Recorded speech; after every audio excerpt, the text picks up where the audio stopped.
image right next to photo. Okay, let's get started. So the first thing I'm going to do is I'm going to tone the overall canvas. I'm grabbing some of my burnt sienna, making it nice and thin. You can see how thin I'm making it right here. And I'm going to cover my overall canvas.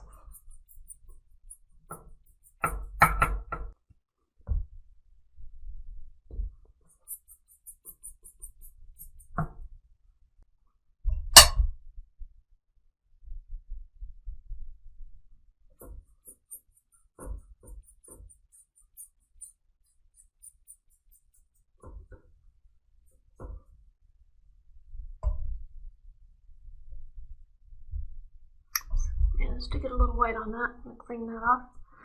I don't want any other color but burnt sienna.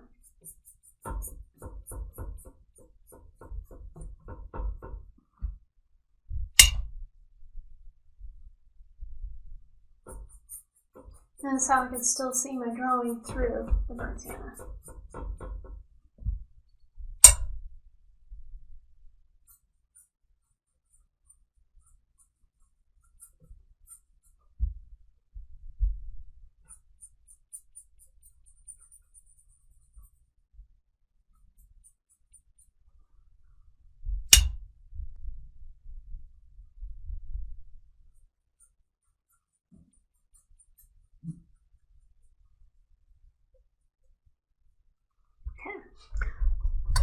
Didn't cover the entire thing, but I don't have to because